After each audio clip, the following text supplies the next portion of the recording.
Alright, so I'm going to go ahead and take this driver's side head off over here.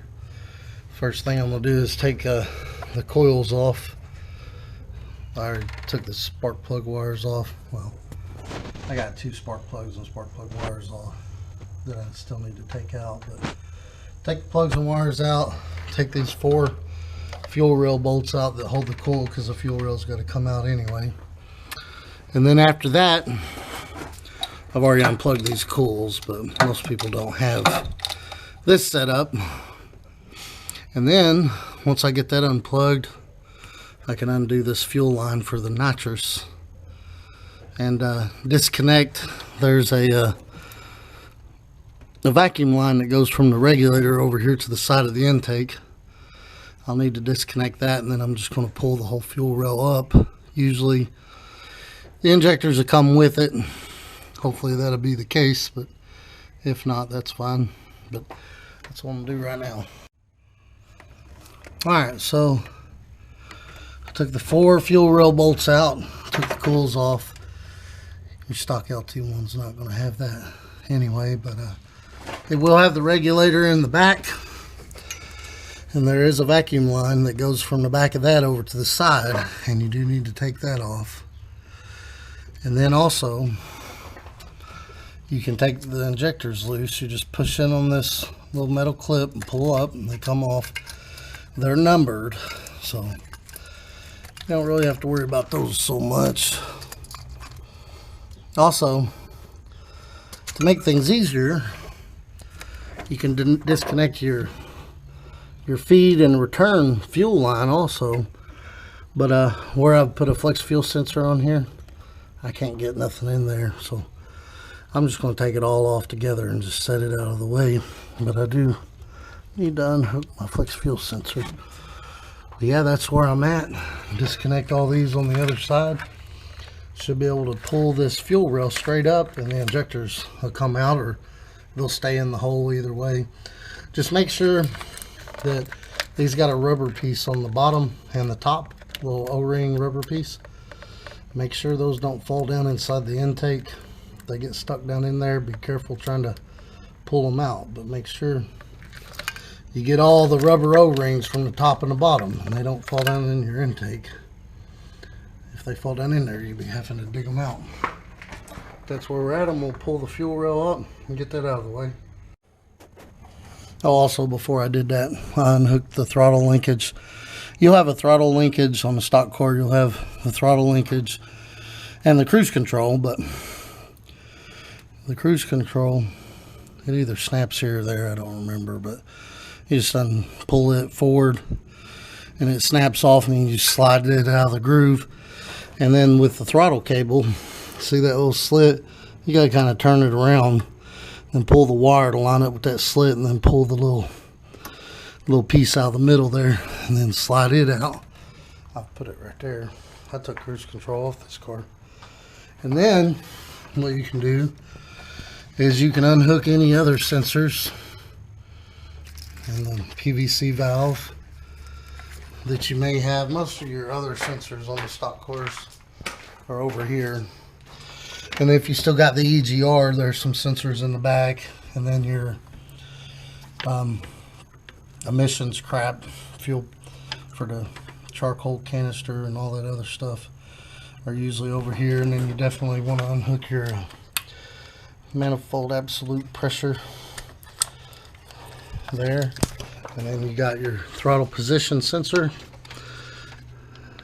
and then your ignition or idle air control or something like that. I see idle air control.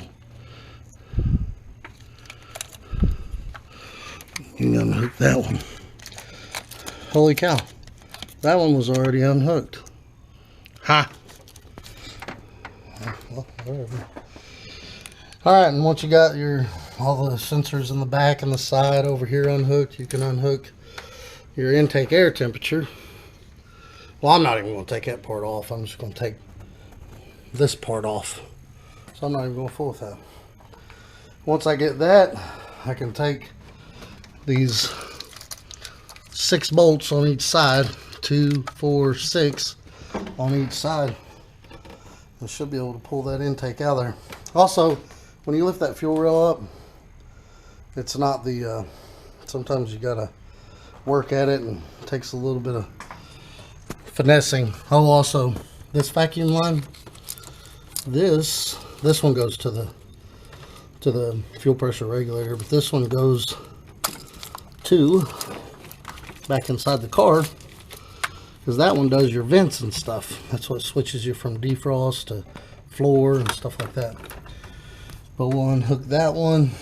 Now I'm going to unhook all the intake stuff in the front and take them 12 bolts out. I usually loosen them the same way that I tighten that thing down. I barely loosen this one and barely loosen that one, barely loosen this one, barely loosen that one, and then go out, you know, kind of like you would when you're tightening your heads or your intake up. You want to do a crisscross pattern. But I'm going to take them bolts out, take that front intake off, and pull that intake up out of there. Oh, I got to undo the brake booster line over there too. Your brake booster line, that's got to come off. Alright, so I got all the bolts out. Now, on the stock cars, see, I replaced mine with a rubber line, but this is for the steam pipe in the back of the heads. I put MPT fittings back there with barbed and just ran hose, but you will have to kind of move that out of the way, not much. You'll have to move that out of the way. Also, when you take these bolts out, if you got a stock car, still with all the brackets and emission stuff on it, make sure you keep the bolts in order, because they do need to go in their correct positions if you're still using all that emissions crap. But now when you go to pull this intake up, they usually don't come up real easy. So usually you gotta do a little bit of prying. What I usually do, if I can find my screwdriver. Hey, there it is. What I usually do is I get right in here like this,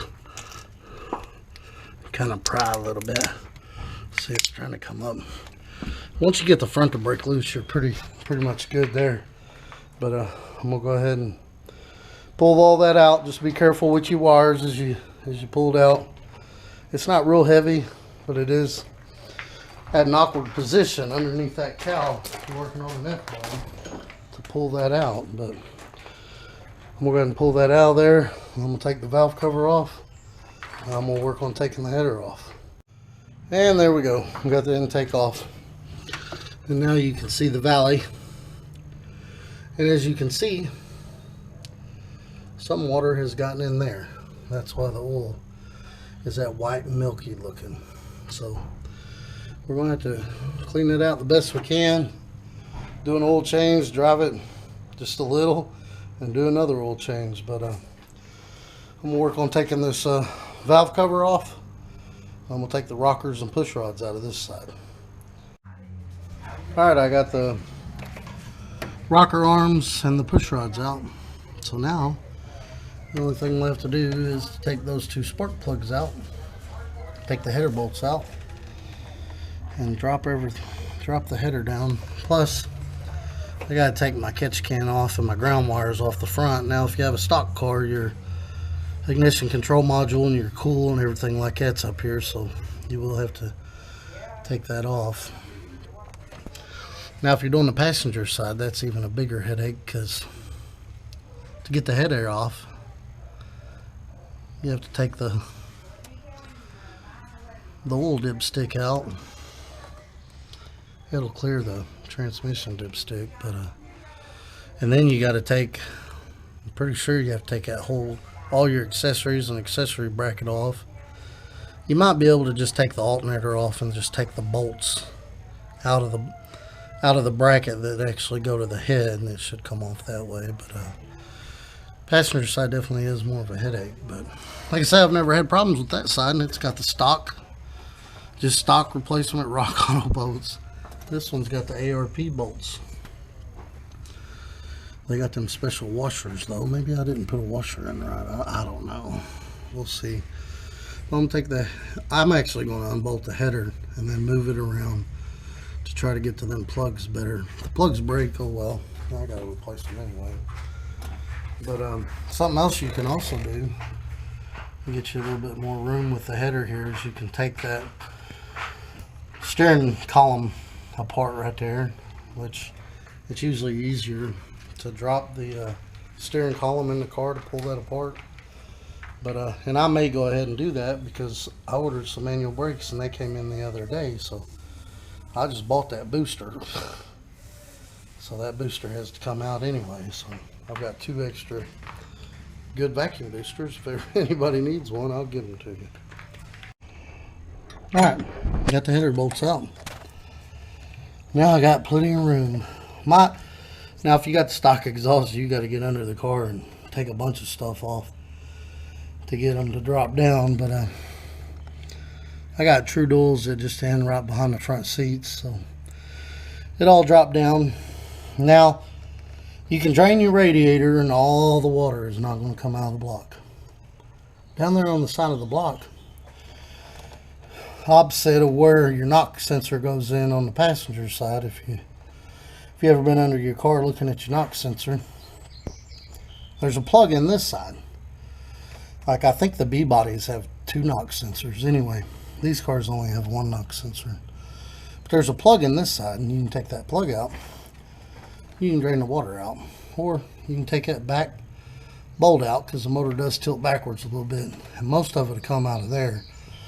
But I'd drain the water out of the block, because if you don't, and you pull that head off, even though some of it's going to come out of these bottom bolts, when you take that head off, water's going to get down in there, your cylinder. But I mean, you can just clean it out. You got to change oil anyway. But now, one good thing about an LT1 is it don't have water that goes through the intake. A small block Chevy does. So, but if you drain your radiator, you should get enough out to where, if you're working on a small block Chevy, that no water gets in there from the intake anyway.